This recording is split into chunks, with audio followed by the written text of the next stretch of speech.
I would like to call the February 20th meeting of the Las Vegas Arts Commission to order. First of all, may we have roll call? Chair Rogan. Here. Vice Chair Noah. Here. Member Michaels. Member Smith. Member Freeman. Here. Member Alvarez. Present.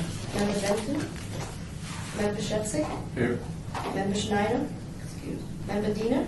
Here. Member Epstein. There. Member Immelman. Here. Thank you. We, by our vote, it seems like we do have a quorum. We therefore are in compliance with the open meeting law. I would like to read the next comment from our agenda.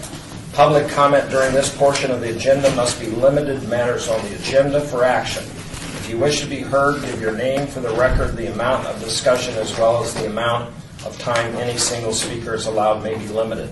Is there anyone in the audience who would like to speak to items on the agenda today? Oh, I think we have extra agenda here.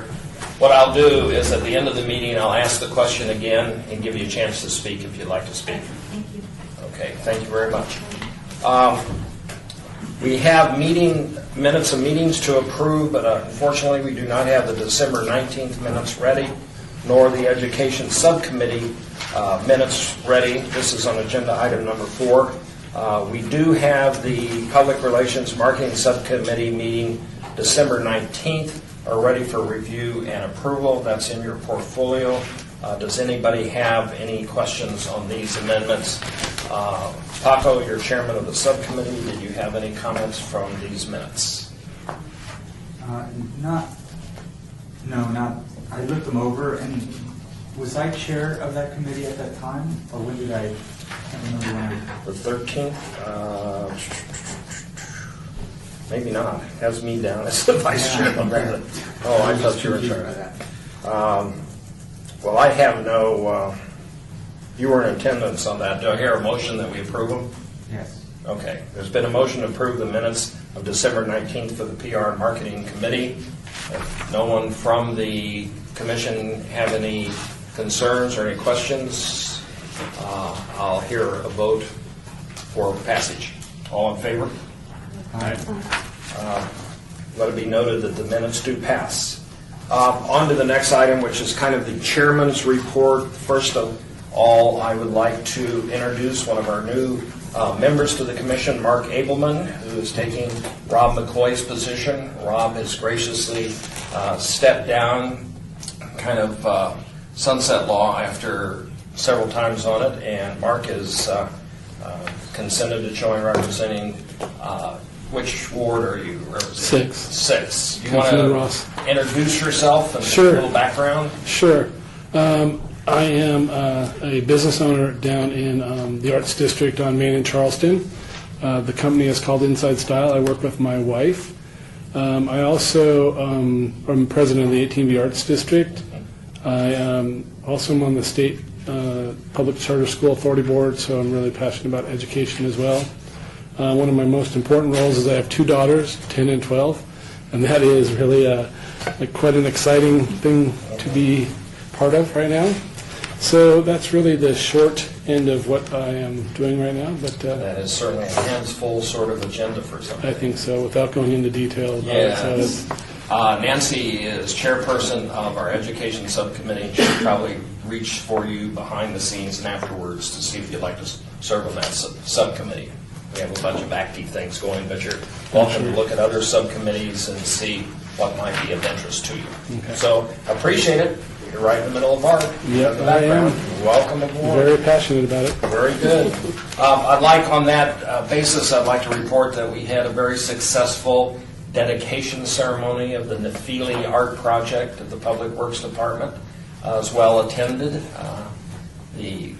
Thanks to both Diane, Nancy, and other people who have put on a great spread for lunch as well. But the artists showed up. We had press show up, and it was very well attended. So, again, if you have a chance to go by and see that work of art, it's in the Nephili. It's on Rancho, and it's pretty outstanding. It's good work by an artist and we've been working with, and it shows you the function that the Art Commission does bring to the table in working with both agencies or the city to create a public art project. And that was what we did. It turned out real good. Anybody have comments on that? Okay, moving on, I just want to draw attention, I'm going to pass around. We have a list of events which I would kind of falls under both the Art Commission and cultural fairs in a way. I just want to put out several of the events. There's there's a Mardi Gras celebration in the Charlton Heights Arts Center on March 1st. There's a Claire Lynch Band in concert on March 8th. There's also Arts Power event on February 22nd. I'll pass this around. If you see anything that's of interest to you, please put it on your calendar and attend. I'd like to also get this back, so I'll pass it this way. I'd like to, anybody else have any events or things happening in the community that are art or culture? I think, Jerry, you had something. This is a continuation of Desert Soul. There are models and plans on exhibition in the Donadine Gallery. There will be a closing reception on February 27th. Also, on February 27th, in the Jesse Metcalf Gallery in the Alumni Center, we have designs from the Downtown Design Studio that Glenn has helped with, and that reception will also be Thursday, February 27th, 6:30 in the evening. Are they all in the same proximity? Can Yes, you? within the next building over. Okay. So you're invited. There's some cards here. Okay, so please, commissioners, pick up a card before you leave. I'll try and get to that function, both of them, in fact, on that date. They're also on the cultural events list I sent around. There are a bunch of other ones that are real interesting to attend to. I'd like to just bring up the Life Cube project. You all have seen press on it, and you probably saw our version of it downstairs in the lobby. And then if any of you want more information on that, you can go to their website, www.lifecubeproject.com. It's a very good one. It's one we supported. It's nice to see kind of the volunteer and, from the grassroots come into action. It'll be fun to watch the thing burn up. I hope my wishes are answered. I put a couple wishes in today just to cover myself. Unfortunately, somebody already won the California lottery, so that wish is out the door. So I would like to ask Diane for kind of highlights of the staff report on what has been happening from the standpoint of the Commission and the Arts. Sure. I'll just mention a couple of things that are not on the agenda that will be discussed at another time during this meeting, but we have some flyers up here of a great partnership with UNLV, Public Artist Lecture Series. These are free and they're open to the public. So these are up here. You're welcome to help yourself. And since this was published, we've had a couple of other lectures added. February 26th is the next one with Sarab Mohibi. He's a curator at the Hammer Museum in Los Angeles. We also have an artist, Susan Haas, March 6th, 6:30.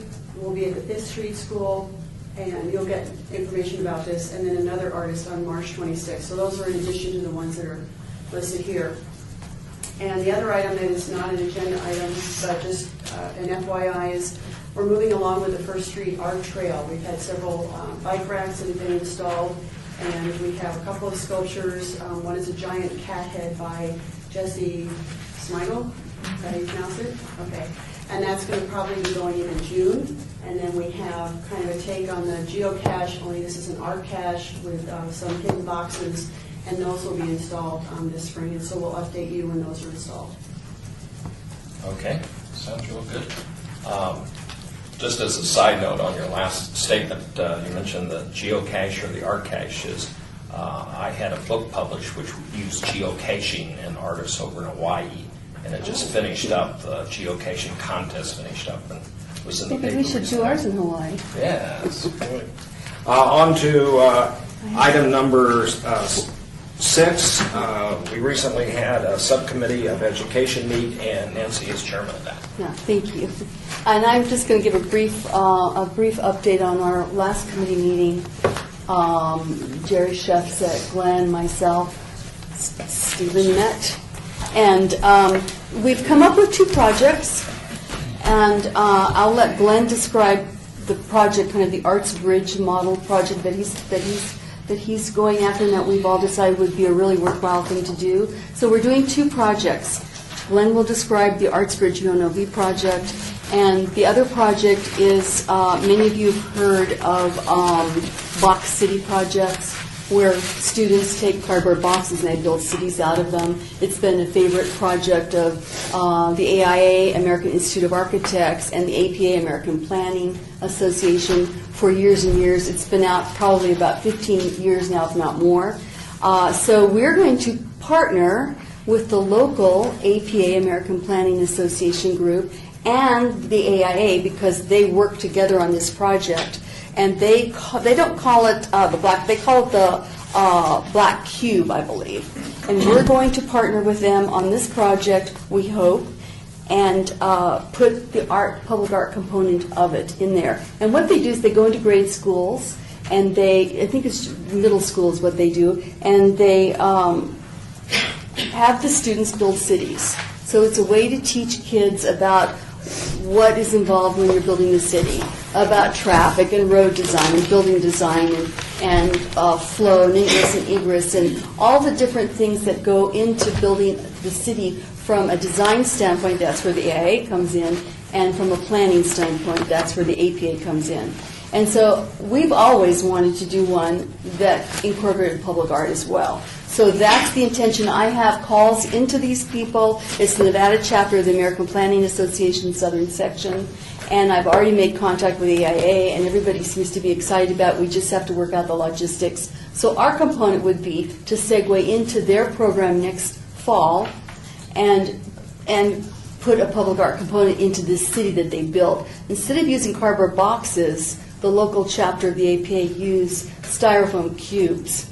And I think he said that they were 2 inches square, which is a lot more manageable. It's almost like Legos. They build these cities out of that. So, I'm thinking that the Arts Commission would go in there, maybe have them work with a public artist that's worked in infrastructure, talk to them about how artists work in design elements. They design bridges, they design landscaping. They're in all facets of city design. And also they're in monument design. Statue of Liberty being a classic example of public art. So, and the Eiffel Tower, for that matter, was really built as public art for the city of Paris. So that's what we hope to. That's one component of our education program that I'm really excited about, and I'll have more information at the next meeting.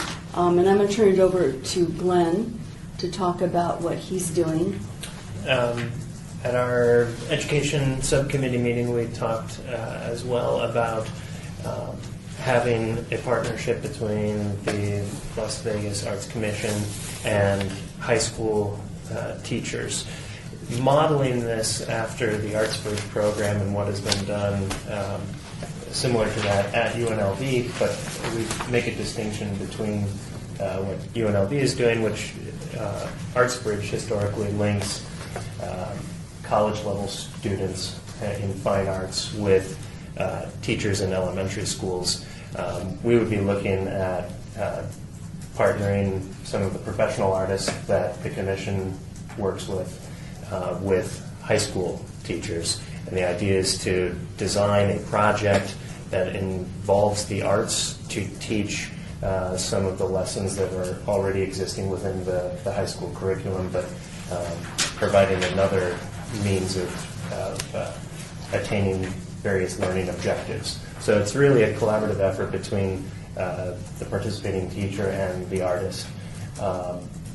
In addition to that, I think there's also the opportunity for anyone on that subcommittee or anyone within the commission to collaborate to some degree with those high schools and perhaps identify ways for students or student projects to include getting classes out in the community and seeing some of the public art that exists in the public realm that has been connected to the Arts Commission, whether that's tours or even getting a classroom visit or high school involvement within these sorts of meetings or subcommittee meetings that are open to the public.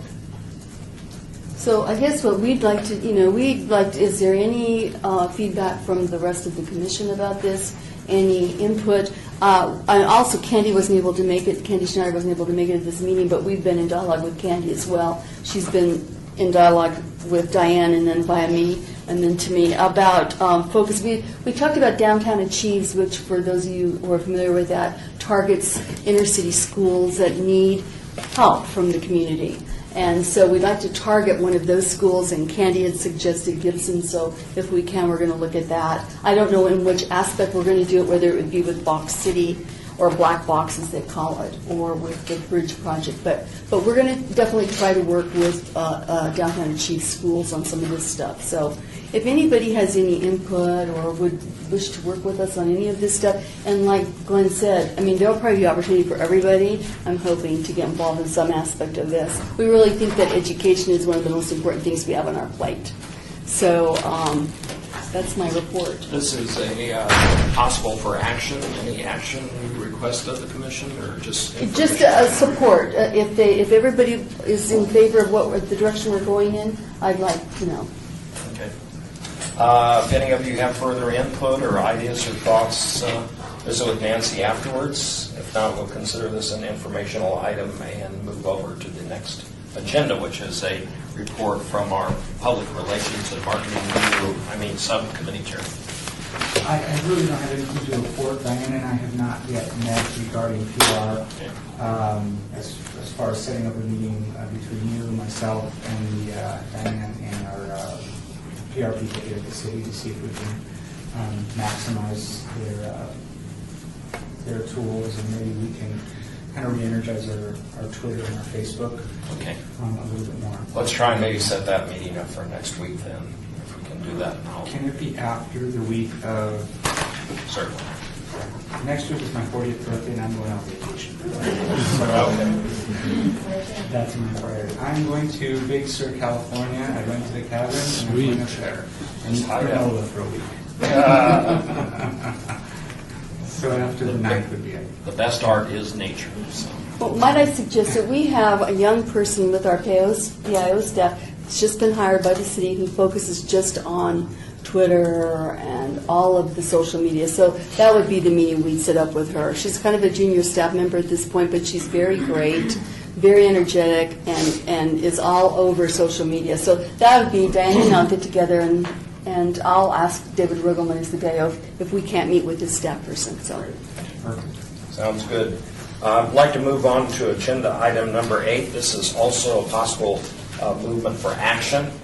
This is on Charleston Heights. We've had meetings, in the last 2 meetings, informational items only. We have looked at various art. We've gotten positive support both from the center, both from the councilwoman. And Diane, did you want to comment on this, or where we stand? The staff member from Public Works and I met at the site, and we looked over. One of our concerns was the pillar or the column and how that would receive ceramic tile, and I think we've crossed that hurdle. The artist will just have to be aware of any possible structural problems, but we don't feel that this is an issue. Okay, do we need a motion on this? We've kind of given it our blessing in Yeah, so we'd actually like to ask for a budget now. We're moving forward with it, and we would like to ask for a budget of not to exceed $30,000. We don't know the actual costs, but we think we've ballparked it pretty good, so we'd like approval to move forward to spend not to exceed $30,000. And this would come from where? This would come from the SIP money, Capital Improvement Projects money, which is a percent for the Arts Ordinance funding. Okay. Does anybody have some discussion, Jerry? Is that design and installation, a complete project? Yeah, it's a complete project as far as we know, yeah. It's not a huge project, we think, and Diane can address this. Diane's been out there with Public Works looking, so she can really address this, but we're thinking it's more of a how much weight can this column support issue. Right, and we're looking at art that's going to go over at least the front part of the column, the one that faces the street, and then possibly, depending on the artist's budget, go up and over to that area that's over the entryway. We've had discussions in the past about having art for putting art out into the various wards and making it more spread among the community centers. And this is kind of the best example of doing that. And I would say that Councilwoman Tarkanian was proactive on this and asked if we could put some kind of either sculpture program or something out there. And so this is kind of what we've come up with in terms of what would look good on that. They've planted new trees, the building's looking really good, and we thought that this would give a real beautiful art presence. And there's wonderful local tile artists and clay artists that we could tap into. So, Any further discussion? Any inputs? Nancy, if you would like to make that as a motion. my motion is that the commission approve not to exceed $30,000 for the Charleston Heights tile mural project. Any further discussion? If not, do I call the question? All in favor signify by saying aye. Quick Sure, question. please. The process of fixing the tile, is that worked out, or are the logistics of installation to be determined? I believe I'll let Diane, because she's not well versed, but I think they're to be determined depending on To be determined, what kind of tile. That was one of the Yeah. concerns, and after talking to the Public Works personnel, I think we've solved that.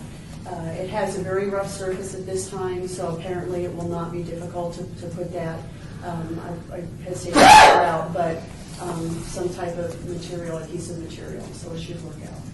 And you discussed vandalism on that too. That was my concern last time. I think there's always that possibility. Yeah. Okay. And, there's never a guarantee in terms of that. And we could ask for a type of coating that might make it, so there's always anti-graffiti coatings, we can work on that. And we've had the tile project in front of the East Las Vegas Center for probably I think almost maybe 10 years now. And it's beautiful, and it still looks beautiful. We've had some small things we've had to fix on it, but basically it hasn't been defaced or injured. Could that budget also include, like within the amount that's being requested, could that include potential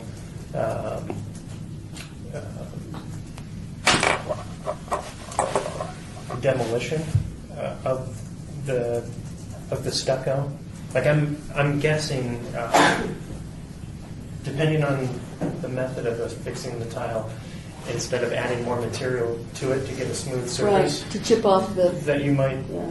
find it easier, because it's not necessarily rated to support Right. excess weight, especially if it starts protruding out, that it becomes a safer and maybe more cost-effective solution. I don't know yet, but if there's a pot of money for the art and the installation, we could easily find that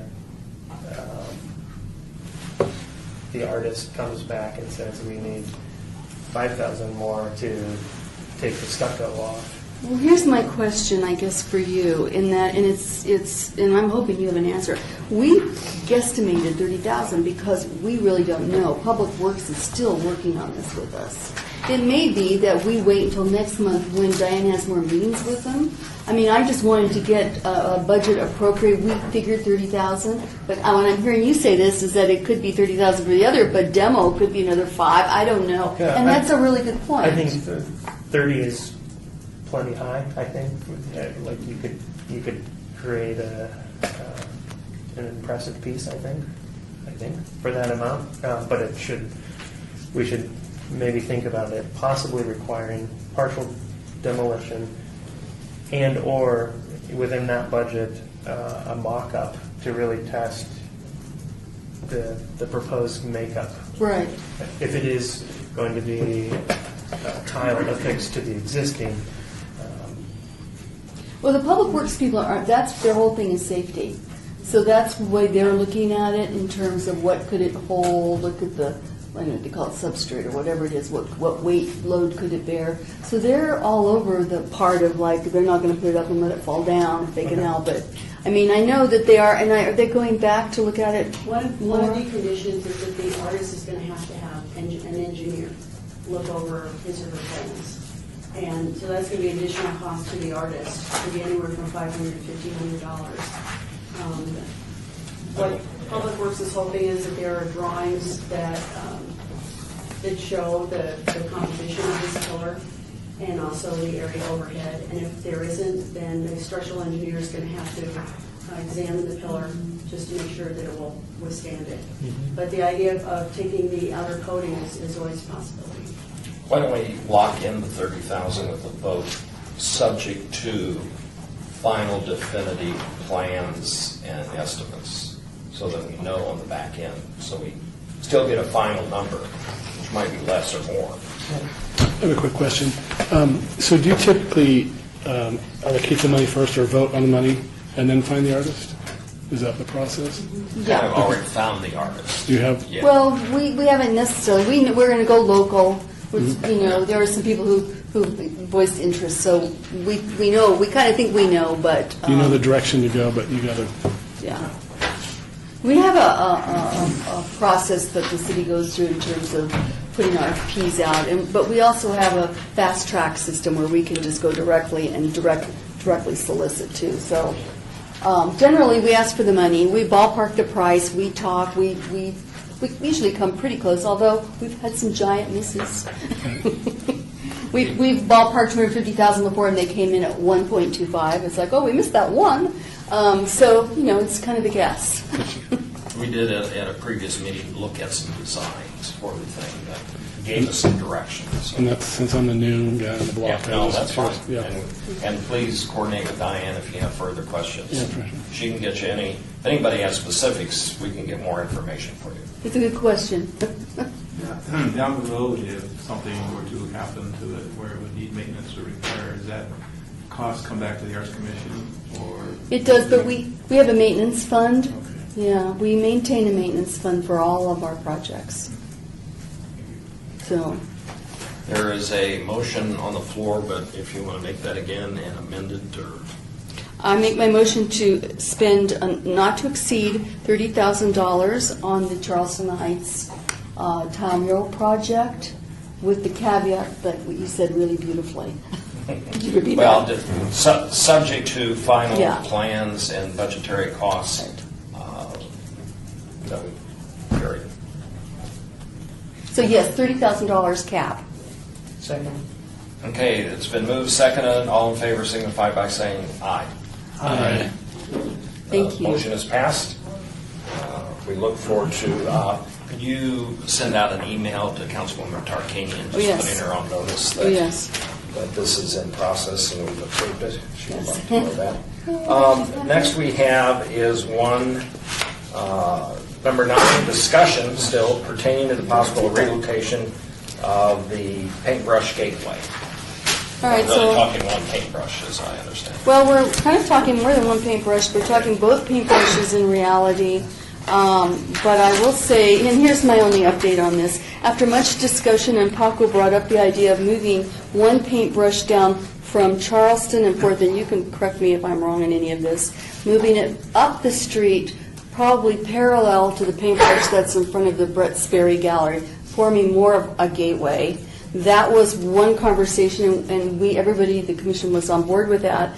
And then somebody was in the audience and had said, well, what about Main Street? And I think it was Melissa Peterson. Said, what about the idea of moving them around the corner to Main Street? And I thought, not a bad question to ask, because Main Street is going to begin its transportation upgrade. And I made sure I got the dates of that so I could let everybody know. And here, let me find that again. Soon they're going to be doing the Main Street couplet and the Main Street upgrade that will go all the way down to Las Vegas Boulevard. And what that will do is create a pedestrian-friendly roadway. The sidewalks are going to be something like 10 feet or 15 feet large and wide. It'll be down to 2 lanes. It'll be pedestrian-friendly, and it will encourage walkability and livability. And so that's a big project. It's been in the works for a long time. That being said, with the idea that Melissa Peterson, the question she had asked about moving the paintbrushes, I went to Public Works. I made that inquiry of Public Works, and they said, I don't know. Well, let's think about it. Because they have in their plans a public art piece signifier there. They know that public art needs to be part of the Main Street upgrade, and so I'm thinking, why not put the paintbrushes there? Because in reality, I feel the paintbrushes could be beautiful there. they're still in the Arts District, and they're going to be a lot more visible on Main Street. They won't have the visual competition with the overhead power, all that stuff that competes for their attention on Charleston just won't be there on Main Street. So Public Works went back and they did the first cost estimate I got, and I believe I brought this to the commission about moving the brush up Charleston, was $120,000. So I'm thinking, okay, $240,000, you know. And Public Works has indicated they may have some money, they may be able to tie it into what they'd already allocated for this other piece. And I'm thinking, this is sounding really good. And actually, the reality of the cost to move one paintbrush is $875,000. It's actually $600,000 to dismantle. The paintbrushes have to be taken apart, totally taken apart, and moved that way, and then totally reconstructed. They don't just get plucked out and then reinstalled. So the cost, the $600,000 is in dismantling the paintbrush, and then there is another $275,000 that comes from re-putting the power costs into it, and I'm getting clarification on that. So the issue really becomes, I think it's like $1.7 million is where does the money come from? We don't have that in our budgets. The most we could probably kick in, and this is a guess, when it gets down to that time to be able to do that, because the kickoff, the start is the first quarter of 2014, January, March, and the end date for the Main Street work would be first quarter, January, March of 2015. So we're looking pretty quickly here. I'm thinking that the most money we'd be able to come up with would be, you know, maybe $150,000, $200,000 out of capital project money. And I don't know, that fund fluctuates based on capital projects that are being built. So there you have it, and that's my update. It's going to get down to a question of money. And even if we just move the one paintbrush, what Public Works is telling me, it's still $875,000. So the real question will be, where do we get that kind of money to move it? Would it be worth it just to move it like 3 blocks up?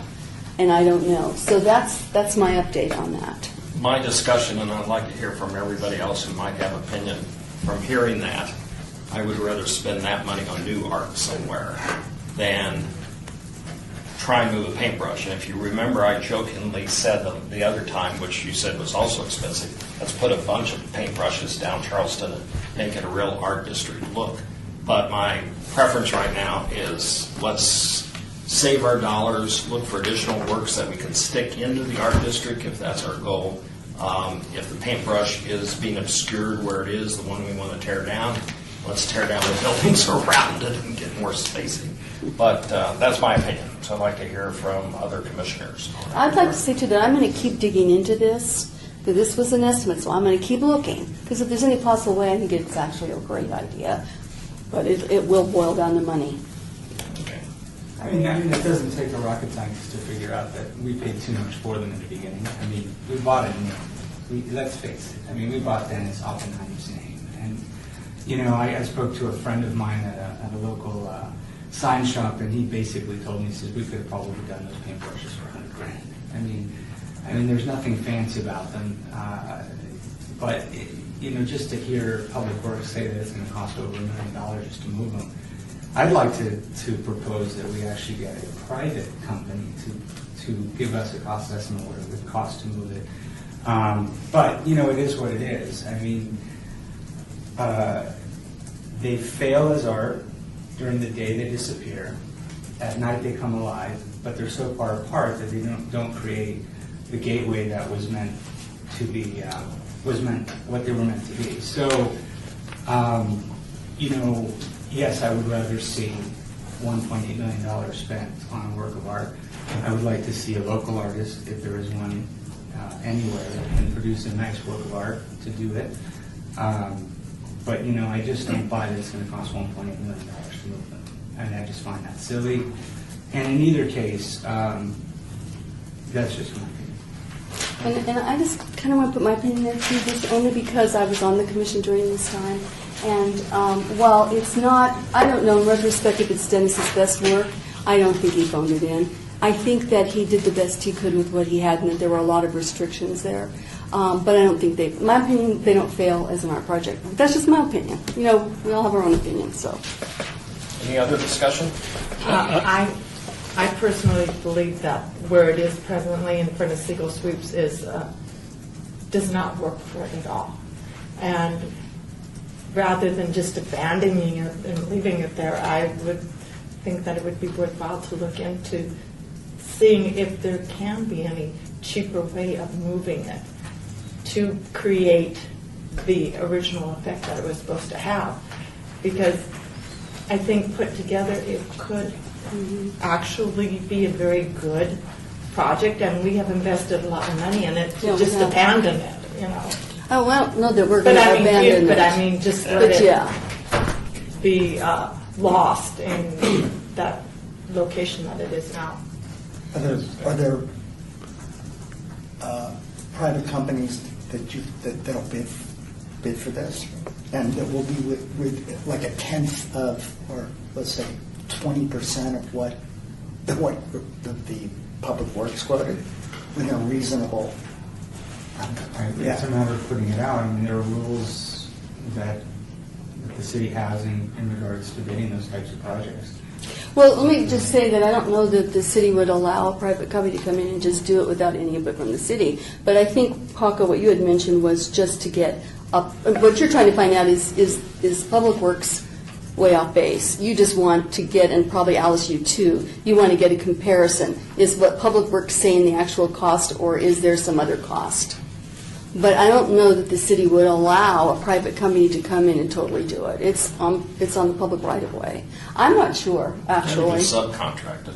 If Well, and we they could do, find and they it, use yeah. subcontractors on it to begin with. I mean, you know, but they oversee it all. Yeah. Commissioner. I was just, I agree that it's really lost in that one corner there on 4th Street, and it concerns me. I really wonder if there's money in Public Works for the couplet in Charleston and creating a gateway, because the intention was a gateway. I mean, is there money, are they There is, considering but that? they don't have that kind of money. Well, do they have money for something that's will be considered a gateway? Could that be part of a new art project? I don't- Yeah. I mean, I hate to abandon it over there, but if it's that expensive and the city can't move in, I mean, my first choice would really have it as a gateway there on Charleston and Main once the couplet is, Yeah, that would finished and be completed. really great. It would be. It Why would be. don't we go on the premise that we will look at, have Nancy continue, or our staff continue to look at maybe different pricing, just kind of write up one sheet on an RFP, just call a couple people and say, we want to move this and redo it, how much would it cost? And if the prices differ, then we'll maybe talk to Public Works a little more serious. I still think maybe we need to go back and take a look at the overall concept of a gateway down through there, that those paintbrushes, I agree, are not doing it. But is there something else we can either add to it if we can't really move it because it's cost prohibitive? Can we do some other sort of design or artwork by locals to do that? Can we find out how much the budget for public art for the couplet will be? They don't have, what they try to do is work it within their construction budget. And I'll see, I think what Jorge said was it was something like $100,000, maybe $200,000 at the most, but I could be wrong about that. For the whole couplet for... No, the couplet they've got funded, that's millions of dollars to do the whole couplet. No, I mean, This it's is for just, the art piece for that intersection or for the street?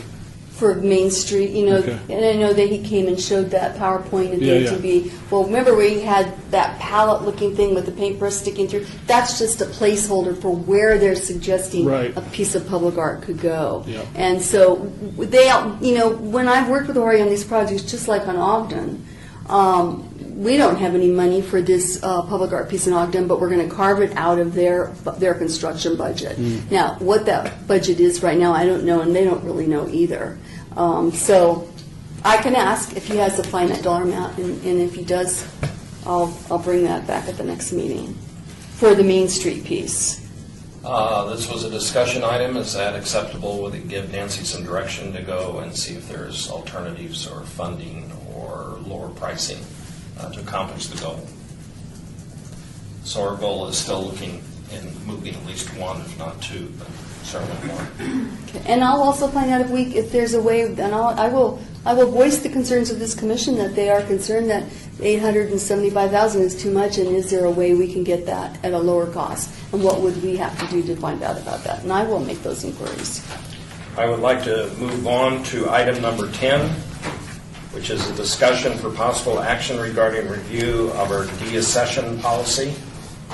We've been talking about this for years, and we're still in the process of formalizing. I'd like to hold that in abeyance. I'm sorry, Commissioner. That's The fine. city attorney's office is still reviewing it. Oh, okay. So do you think in March, Bob? Okay. So if Okay. we could hold in abeyance till the March meeting. Oh, you said that earlier.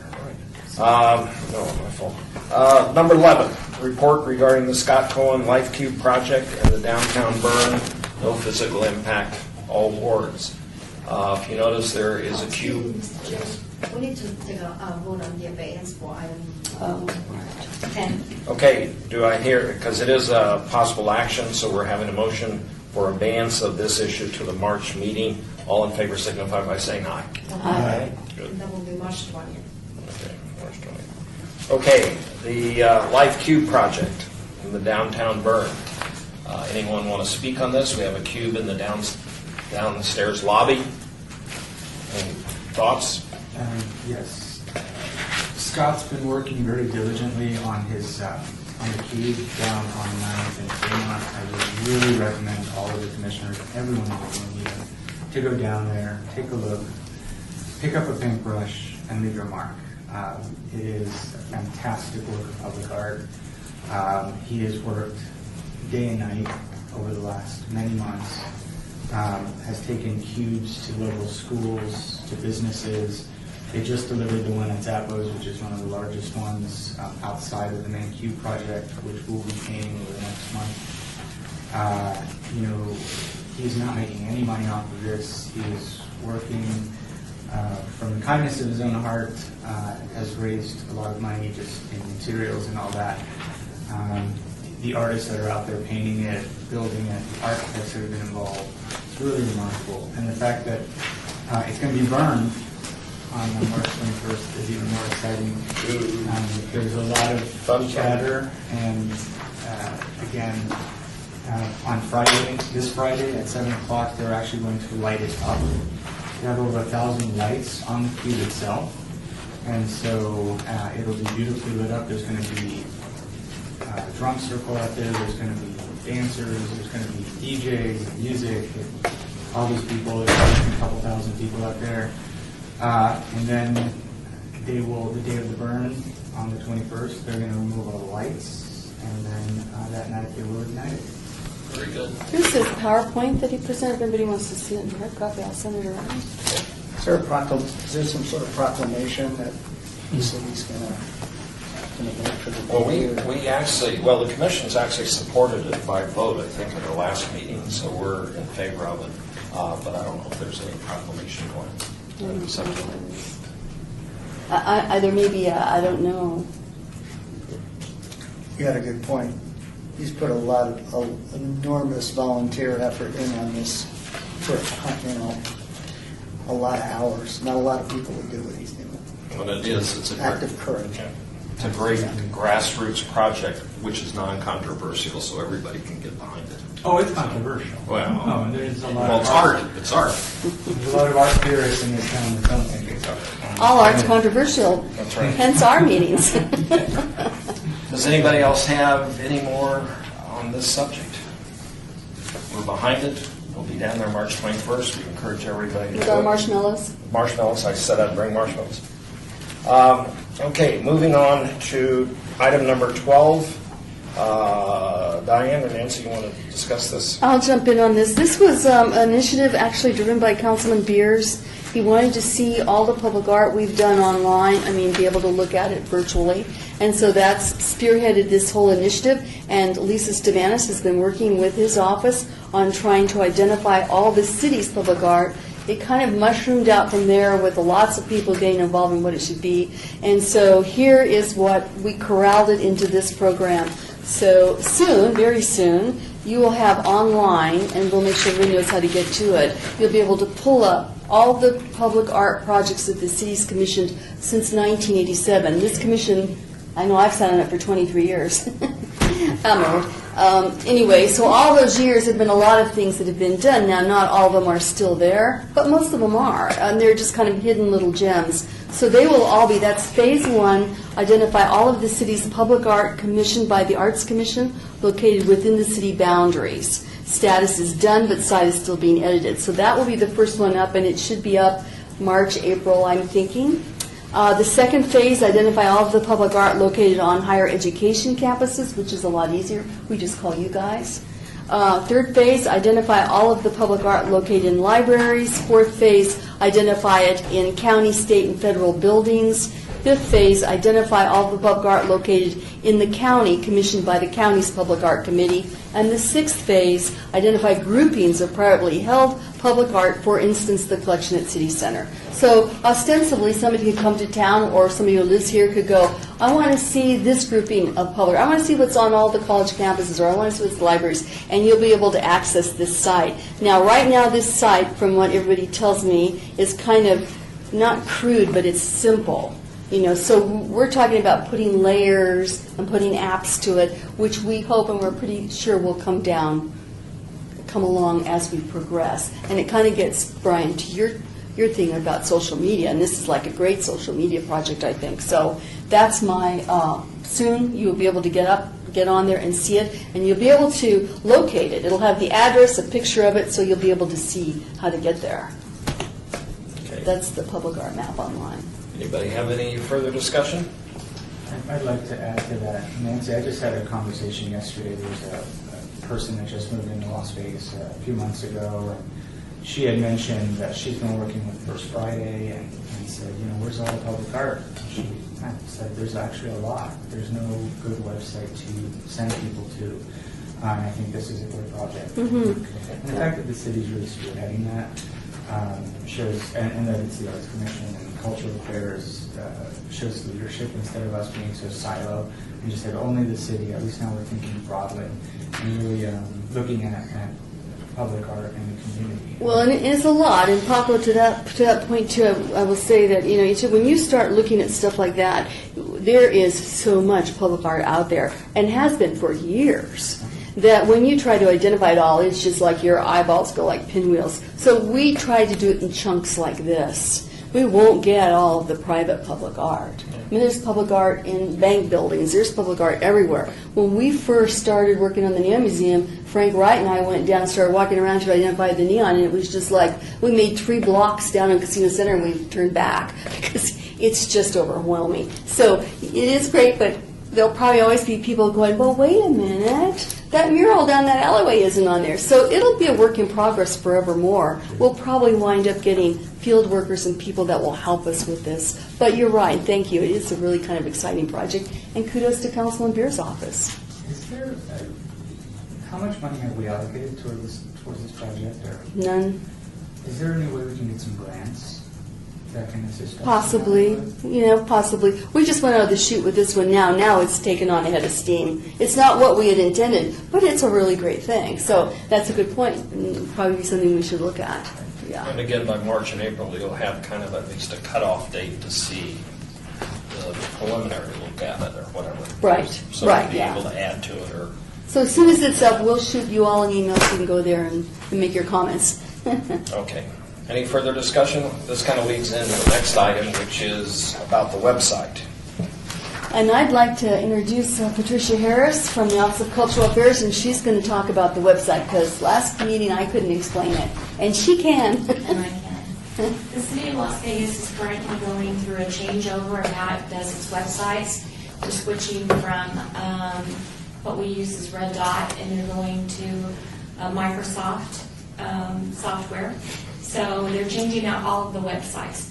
For our department, we have the Arts Las Vegas website, we have your website, and we have a website for the Vegas Valley Book Festival.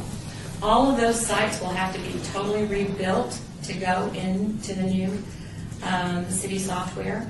Luckily, by the time that happens, we should have our, we've just come up with a new title, Web Content Specialist on staff that will be working full-time for us, and he'll take on the duties of rebuilding these websites. because we have 3 that have to be totally rebuilt, we are planning that we will have to come in and ask you to fund your website with Exhibit E for another few months. We're not going to know how many months it's going to take until May, when the city's website is ready to go live, and then we'll start moving everything over. But we'll just continue with it until we can get it on the city server, and then that will be an expense that you won't have to incur. I suspect, and I'll know a little bit more whenever we start working with it. Matt thinks it shouldn't take more than a couple of months for each one, which would mean that we would be asking for funding to Exhibit E for about 4 months. But again, I'll know more about that in May. The first one we have to get up is the Arts Las Vegas site. We have to get that up first. And then the Arts Commission site will be next. And then we'll do the Vegas Valley Book Festival after that. Will this allow us, if we, for instance, have like this Nafili art dedication, we would then be able to contact the specialists, send them the photographs, the press release, and that would kind of go into an automatic into the Right. more rapidly. Right. One of the really nice things is that this gives us total control of our sites and our department websites. And Matt is wonderful. He gets things right on in a matter of a few minutes after being notified. And that's one of the benefits of us requesting that new position. And we're moving some funding to fund it because we feel it's so important to the programs that the department does. Well, it sounds like we have the social networking person and we have the computer website person, so it sounds like we're getting towards social networking. And our computer person will do a little social networking for us as well, working with the PIO's social networking person. And the reason why we have to do Arts Las Vegas first, one of the big reasons is we sell tickets through that website. So that's really imperative that we keep that one up. And we don't, it's not down. I would just say to commissioners, as this continues or as it comes up, feel free to look at the website and see if you want to add anything or any creativity that you might have. I'm sure it'd be welcomed that it can be done easily, or you see how your systems and your offices might work that you can give input. I'm sure it'd be considered. Any further discussion? Next issue on the item is number 14. It's our magical mystery ride tour. But we're going to put together a tour of the public art in the city. We used to do these years ago, and we got approval from Brad Jervik, city attorney, that we could do it again, as long as we refrain from discussing any commission business, and it's strictly a social thing. And in fact, he may even join us on the tour. So we need to find a date. So we're thinking that the good weather months are the best months to do it in. We thought we'd throw it out there to everybody, right, do you think April? Well, why don't we send around to all the commissioners several dates, and then everybody put down their date on their calendar, and we'll see which one works for the majority. And we'll have a vehicle. All you have to do is just show up at one spot, and we'll put you in the car and tour you around. We maybe even give you water. And maybe you'll have a rough draft of all the public art in the city by that time. We'll have it up by then. Item number 15. We had recently some good publicity in the press. This was actually an activity in a specific ward, and Nancy, you want to speak on this one too? What one am I Broken speaking? windows. Oh, Broken Windows, yes. Broken Windows was great. We did it, Councilman Coffin spoke, and I spoke, and it was the first project of the boarded window, and it got quite a bit of coverage, so you may have seen it in the news, and I know that Marcus Tracy was here, and I still have some of his images. So, these are some of his images. I can send them around again.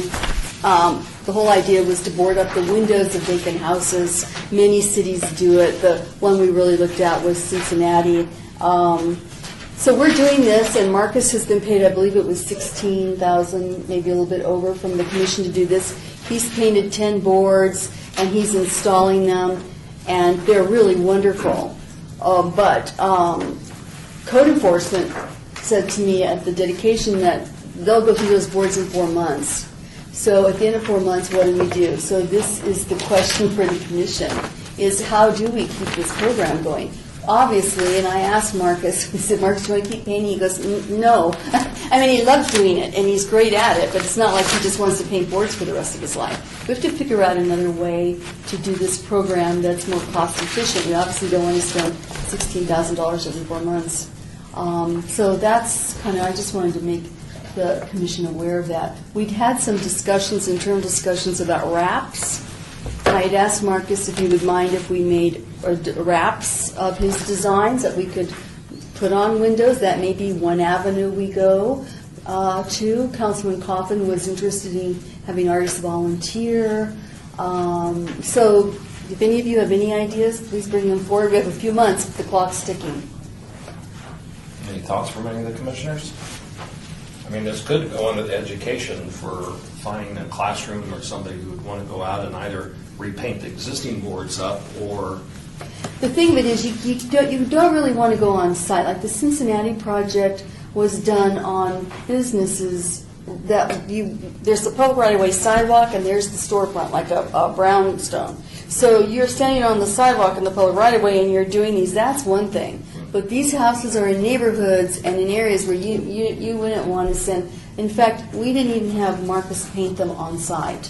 We found a place for him to paint the boards off-site, and the city has a company that they've contracted with that puts the boards up. So it's a matter of logistics. We still want, and Marcus is very interested in working with the kids and finding schools to try to do it, and maybe that's the education component. And you're right, it's a great project for that committee. Maybe we go to the schools, we get kids' designs, and we put those on wraps, and we put those around. So that's just kind of the things we're looking at. But if anybody has any other ideas, or maybe they've worked on projects like this in other communities that could, give us some insight, that would be great. Why don't you, if you have any ideas, email it to Nancy, and we'll have it at the next education meeting. Yeah, that'd be great. Thank you. See what we can do there. Thank you. Yeah, they get good publicity, got some, and it also applies to all the different wards too. It's not limited to just one ward, so. Right. I want to move on to item 16, which is really, without reading the whole thing, is basically requesting of the commissioners if they have any other information, news items, agenda items they'd like to see it on future meetings. We are open to have discussion on that at this time if you have anything particular to your interest or needs. Commissioner, I would like to just bring up the fact that the committee meeting, the clerk's office has requested that the committee meeting, the standing committee meeting on the first Thursday of the month, be changed from 2:30 to 3:30 to 3:30 to 4:30.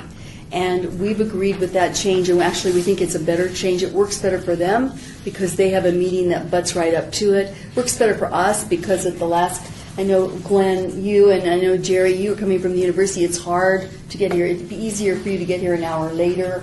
I took it, so we said yes. So the standing committee, the first Monday of the month, will now be from 3:30 to 4:30. So just FYI on that. And that being said, I would like to throw my hat into the ring for the Education Committee to have their committee meeting before the March meeting. It's March 20th. So that day, so that would mean PR would have the first Thursday in March. However, are you there? I'm in Big Sur back there. Well, we can adjourn to there. We can have satellite meetings. I can bring the granola. And there doesn't have to be a meeting all the time if we just let the clerk's office. They post it, but if there's no quorum then. Let's post it for the PR and marketing and see where we are, and if we don't have a quorum. And I think they have a little issue with that. One day it's going to be on the 10th of March.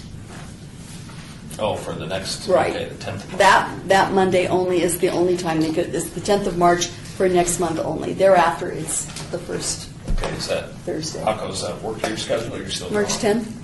At between 3:30 and 4:30. Yeah. Okay. Sorry. Okay. It's no problem. I can always update on April. Okay. We'll put it on the agenda for PR for March 10th and see if we have a quorum. Okay, sounds good. I'd like to move on to item number 17, and I'll read this in the complete form. Citizens' participation. Public comment during this portion of the agenda must be limited to matters within the jurisdiction of the Commission. No subject may be acted upon by the commission unless that subject is on the agenda and is scheduled for action.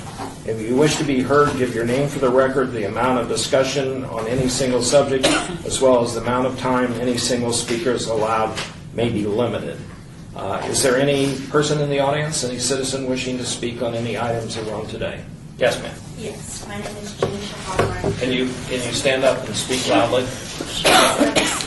My name is Janisha Hawthorne. Yes, I am an artist here in the city. I attended UNLV, and I did work with art in public places and Shiraka and everybody. But actually, right now, I'm here representing an artist. His name is Felicio Howard. Currently, he's working downtown area and working with the Harrison House and Ward 5. But what he would like to propose is that we beautify the area. We're opening up D Street, and instead of just opening it to nothing, let's open it up to something. The project they were thinking about is kind of like picking up the pieces. His idea is to do banners first, because that's simple, that's easy. So he would like to propose that and maybe murals to beautify the area. So that's basically. We're quite open for anything that generates a project. If you would like to talk to Diane, who is our staff person, and gather more information, we would be happy to take a look at it as a discussion item down the road for one of our next meetings. Sure. And get some generation to see if other people might have ideas too. Okay. So, did you have art from your artist Well, thing? I mean, if you could just leave it for after the meeting, we'll take Yeah. a look at it then. Okay. Okay, Sure. so What ward? that's Ward 5. Ward 5. That's the D Street. Okay. Yes, sir. My name is Miguel Rodriguez. This is the first time I've actually been to one of these meetings. Actually, right after last month's meeting, I ran into Parker when he told that I come, and here I am right now. Good. So, some of you may or may not know this, but I was part of the local team that was up for the Gateways project. So a lot of that is very interesting to me. And aside from the sort of personal feelings, attitudes that I have towards it, I am of the opinion that it would be much better to have them directly across the street from one another. The part that I feel a little bit odd about is the idea of spending the money to do that. I feel like that money obviously could be spent with other artists, obviously possibly myself, but many others. Perhaps something that the commission could consider is funding from a private entity. You know, I do feel like they should be directly across from one another. As we've already discussed, when they're that far from one another, it just really, they just get washed out. So another thing, and I guess that sort of leads me into a tactic or a way of going about some of this stuff that I would like for you all to consider. As money comes into the commission and we have pots to spend, I'm wondering if it would be better, as opposed to putting all your eggs into one basket, just to really open it up and think of doing smaller projects involving more artists. I think you had mentioned, putting works in various wards. I think that's a really good way of going about it. As an individual whose real idea and goal, dream is to create large-scale public artwork, I want to see more calls, directly. I mean, I look at your guys' website all the time, but usually it's from calls for around the country, which is great. Actually, I really utilize that to a great degree. The reason I say that is that it's really vital that we create a base, a foundation of creating as many artworks as possible before we start putting out, really getting large in terms of the amount of money that we're spending. I think maybe the Oppenheimer brushes were, sort of an example of putting the cart before the horse. There was a good deal amount of money. And, I mean, I put a lot of time and energy into that project. I find that I didn't get it. It was a wonderful learning experience for me. I actually did get a lot out of that. But that was it 6 years ago? Is that about that? 07, 08? It's about the time that went down. Granted, that was sort of right before everything went to poo. But in hindsight, it seems like that's so far ahead of where we should have been in terms of the way we were spending our money, on art. I think that there are some political considerations that need to come into play when it comes to spending a large amount of money to move them. I am well aware of a lot of my colleagues that just don't want to see that happen. So they've grown on me. They really have. But what Paco said earlier, they don't really exist very well during the day. At night, that's a completely different story. But tiny little side note, the tile thing that you're talking about, I think that's a really good thing as well. Ceramic tile, my background actually is in ceramic work. I have my MFA in ceramics from UNLV, BFA from the Kansas City Art Institute in ceramics. Ceramics in the desert, in the Southwest, with a super bright sun, is the way to go. Murals are great, painted murals are great, but they'll fade. Ceramic tile will be around forever and ever. The graffiti issue is another one. As long as they're glazed with actual glaze, if you spray paint on it, you're essentially spray painting on glass, and that comes right off. So, Appreciate it. Yeah, that's about it. That's all. No, that's very good. Talk to Diane about the Charleston Heights projects, which is still open. The artist hasn't been selected. Back to your comments, and just appreciate it. One of the things, of course, we're limited by money, like everybody else is, and depending on the city money. But your discussion on the gateways, as you heard today from a lot of the commissioners, is right on that it's a project we want to be very careful about. And in fact, just talk about the paintbrushes, I think will lead further into a discussion on better improvement of the gateway into the art district. I think that is really where we need to go and figure out if we need to do more than just moving the paintbrushes. We respect your comments. That's what we want to see. We would like to do more individual things. I think that's when we discussed with this lady today the fact that she is coming out of the community. The Life Cube project is something that's generated, again, from the grassroots and somebody coming in. So we're more than supportive of anybody who walks in with an idea or a thought or a way to generate. And we have in the past sought money for people coming in off the street. It's not anything just generated from the commission or from somebody in the city agency. A lot of it is input from community members. So I appreciate your coming and your comments. Anybody else like a comment while we're here? We appreciate it. Feel free to always double check when the agenda usually is published kind of at the first of the month. So you have a chance to see what is on the agenda to kind of schedule if you see anything you wish to discuss. Is there any further remarks from any commission members? Any further discussion items? I would like to therefore seek an adjournment. Do I hear for adjournment? There's a second, or somebody moved and seconded. We stand adjourned. Thank you.